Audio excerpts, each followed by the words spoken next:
안녕하세요. 절대갑TV의 명품 PD 한PD입니다. 자, 어젯밤에 엄청난 별난이 있었죠. 자, 다행히도 해프닝으로 그죠? 서울에 뭐 겨울이라고 그러더라고요. 그 사건으로 끝났기에 이나마 다행이다라고 생각을 해요. 자, 만약에 그 계엄 사태가 됐다고 하면 대한민국 증시는 오늘 뭐 한 30 뭐 몇 포인트 빠졌죠. 한 35, 6포인트 빠졌는데, 만약에 계엄 사태가 계속됐다고 하면 오늘은 뭐 그냥 줄줄이 다 한가했어요. 그죠? 줄줄이 다 한가고 바닥을 모르게 떨어졌어요. 다행히 오늘 외국인들이 이따 보면 알겠지만 한 4천억 정도밖에 매도를 안 했고, 뭐 기관은 당연히 방어를 해야 되는 거고, 개인은 뭐 샀죠. 개인은 샀어요. 저가 매수했어요. 이게 싸 보이니까 산 거예요. 어제보다 싸 보이니까. 첫날은 그런데 둘째 날, 셋째 날은 우리가 잘 몰라요. 둘째 날, 셋째 날 잘 몰라요. 왜 그러냐면 첫날은 싸 보이니까 이렇게 매도할 사람도 별로 없고, 그 거래량이 줄으면서 이렇게 저가 매수가 들어와서 어느 정도 그냥 선방했다. 선방했다고 봐야 되나요? 그죠? 뭐, 국내 상황만 놓고 보면, 그냥 노멀하게 빠진 거죠. 제가 어제, 그 사건이 일어났을 때, 긴급히 방송했을 때, 아침에 시작이 덜 빠지면 매도해라. 반등하면, 장중에 또 반등하면 매도해라. 최대한 현금화해라. 말씀을 드렸어요. 그 전략이 지금은 맞다고 봐요. 내일도 마찬가지예요. 내일도 반등한다. 그리고 모레도 반등한다. 한 2, 3일 반등한다. 분위기가, 아직은 가라앉지는 않았지만, 반등이 조금 나올 수 있거든요. 그때 현금화해라. 그게 좋을 것 같아요. 왜냐면, 중장기적으로 보면, 시국이 너무 혼란해요. 시국이 너무 혼란하다. 혼란하면, 외국인들이 어떻게 보겠어요? 제 3자 입장에서 보면 우리가 예를 들어 제 3국에 투자를 했어요. 우리가 큰 펀드 회사가 내가 가지고 있는 펀드 회사가 큰 어디라고 할까요? 동아시아에 있는 나라에 미얀마는 좀 그렇고 태국에 투자했어요. 근데 거기서 전국에 혼란이 생겼어. 그러면 어떤 생각이 들겠어요? 절대로 추가 투자를 안 해요. 추가 투자를 안 하고, 야, 가지고 있는 물량 올라오면 팔아라. 야, 물량 줄여. 그렇게 되는 거예요. 쉽게 생각하시면 돼요. 그래. 그러면 우리나라에 투자한 투자자들도, 야, 저기는 앞으로 탄핵 정국 가고, 그 다음에 복잡하지 않겠냐? 전국이? 그러면, 야, 반등신만도 매도. 야, 그거 빼서, 중국에다 더 안전한 중국, 안전한 일본, 대만, 그런데 집어넣어라. 그렇게 될 수 있어요. 그렇게 보시면 돼요. 자, 그런 시각으로 좀 중장기적으로 보셔야 돼요. 당연히 이제 물가는 많이 오를 거고, 그죠? 삶은 고난해지는 거죠. 고난해지는 거고. 그리고 부동산은 여기서 투자하고 자시고 할 것도 없어요. 그죠? 부동산도 깊은 침체기에 들어가는 거예요. 안 그래도 침체기에 들어갔는데 그냥 더 이렇게 가속화시키는 방향으로 갈 수밖에 없어요. 왜냐하면 우리 경제가 한 2% 성장해서 지금 1%대로 떨어지는 시기에 정말 이 행정부와 입법부고 모든 국민과 정치인들이 다 힘을 모아서 이 난국을 극복해 나가도 시원찮은 판에, 그죠? 우리가 지금 미국의 관세, 그 다음에 중국의 경쟁력, 그죠? 그 다음에 환율의 폭등, 여러 가지 외환의 위기 속에 있는데, 이런 전국의 혼란, 그죠? 지금, 정책을 만들어서, 지금 지원해야 될 산업들이 많잖아요. 지금 석유화학도 완전 마탱이가 가고 있고, 철강은 공장이 폐쇄하고, 그런 상황에서, 그리고 반도체는 자꾸 경쟁력 떨어지고, 어떤 국가의 정책과 지원이 필요한 시기에 이거는 대통령이 이제 거의 이제 행사를 못하게 생겼고, 그다음에 행정부 수반들은 다 날라갔고 지금 사의 표명하고, 그죠? 공백기 상태예요.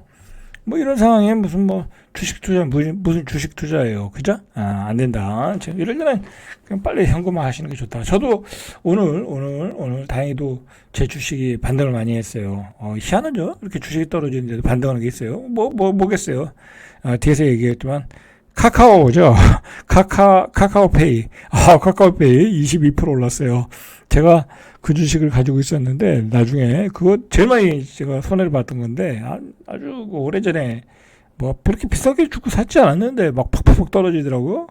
근데, 그건 20 몇 프로 빠져가지고 엄청나게 손해봤었어요. 한 270주 정도 있었는데. 근데, 오늘 제가 그 장중에 팔았는데, 조금 손해보고 팔았어요. 사람이 올라오면 팔게 돼 있잖아요. 근데 20 몇 프로 빠졌던 게 한 뭐 5% 내외에 손절을 했어요.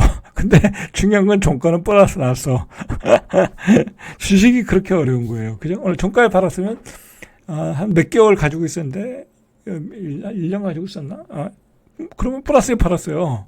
자, 이렇게 주식이 알 수가 없는 거예요. 그죠?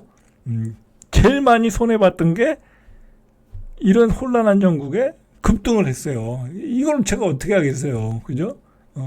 어떻게 해서 잘 모르겠더라고요. 거기까지는. 그러니까 그나마 다행이다. 5% 손절했으니까. 다른 데 가서 먹으면 되니까 상관은 없죠. 자, 그렇더라 이거예요. 자, 어쨌든 저도 오늘 나름대로 현금화했다. 뭐 그 전에 이제 폭락하기 전에 또 현금화했기 때문에 충분히 현금화했어요. 그죠? 현금화했다. 여러분들도 현금화 하시는 게 기본적인 전략이다. 제가 그래서 뭐라고 했어요. 현금화하면 저는 바로 융자 갚아요. 그죠? 대출 받은 거 융자 갚아요. 상가 쪽에 산 게 있으니까 융자를 갚아요. 저는 그렇게 하고 있어요. 그래서 지금은 빚을 살고 가는 게 제일 좋아요. 행복해요. 그죠? 여러분들도 지금은 최소한 국내에는 투자할 게 없어요, 여러분들. 투자할 게 딱 한 가지 있는데, 그건 나중에 제가 말씀드릴게요. 지금 국내에는 투자할 게 없어요. 여러분들 지금 코인을 사겠어요? 그죠? 코인은 조금씩 사가지고 가면 돼요. 그렇다고 지금 주식을 사겠어요? 주식 절대 사면 안 돼요, 지금. 주식은 한마디로, 이 불확실성이라는 폭탄을 지금 들고 있어요. 그죠? 이 차트상 바닥 같지만 알 수가 없어요. 그리고 지금 살 주체가 없잖아요. 그죠? 뭐 살라고 하면 외국인은 사는 건 힘들고 일반 개인은 못 사고 사면은 기관과 슈퍼개미들이 사야 되는데 슈퍼개미들이 미쳤다고 여기서 막 돈을 지르겠어요. 그죠? 안 그러겠죠? 그럼 기관이 사야 되는데 기관이 뭔 돈이 있어요. 그죠? 자, 문제는 우리의 정치적, 경제적 불확실성이 커졌다. 이제 외국인의 시각을 우리가 좀 읽을 필요가 있어요. 왜냐면 제가 계속해서 얘기하지만, 최근에 얘기한 것 중에 하나가, 지금은 폭락의 초기다. 라는 얘기를 제가 많이 드렸잖아요. 그죠? 폭락의 초기다. 왜 그러겠어요? 많이 떨어졌는데도 불구하고 왜 그러겠어요? 차트도 그랬고, 그 다음에 우리 경제 전반적으로 벌어지는 상황을 제가 계속 얘기했잖아요. 그래서 얘기한 거예요. 이 허약한 이 산업 구조, 그죠? 경쟁력 떨어지는 산업 구조, 그죠? 그걸 얘기했고, 그 다음에 정치적인 얘기는 제가 안 하잖아요. 정치적인 얘기는 안 하는데 오늘 그게 다 드러났잖아요. 만천하에 이 뭐랄까요? 이 정치적인 혼란, 그죠? 이 정치적인 혼란이 크면 나라가 아무리 잘 나가도 오히려 경제인들이 잘하고 수출을 잘해도 무너지는 거예요. 정치적인 어떤 안정은 기본이에요, 기본. 근데 그게 이미 날라갔잖아요. 그죠? 윤석열 대통령이 탄핵받고 보면 이게 더 문제가 되는 거잖아요. 그죠? 이 탄핵 정국이라는 거는, 국민 입장에서 보면 그렇게 좋은 건 아니에요. 그죠? 좋은 건 아니에요, 그게. 혼란스러워지는 거잖아요. 어쨌든. 그렇죠. 자, 그렇게 된다는 거예요. 그래서 정치적인 혼란도 있고 허약한 경제 체력 그리고 완전히 수급이 깨졌다. 그리고 중장기적으로 우리가 좋아질 일이 없다. 자, 우리는 안타깝게도 아주 깊은 침체로 들어가는 거예요. 그래서 초반이다. 자, 여러분들 제가 괜히 얘기하는 게 아니에요. 저는 계속해서 얘기했잖아요. 현금화해라. 그죠?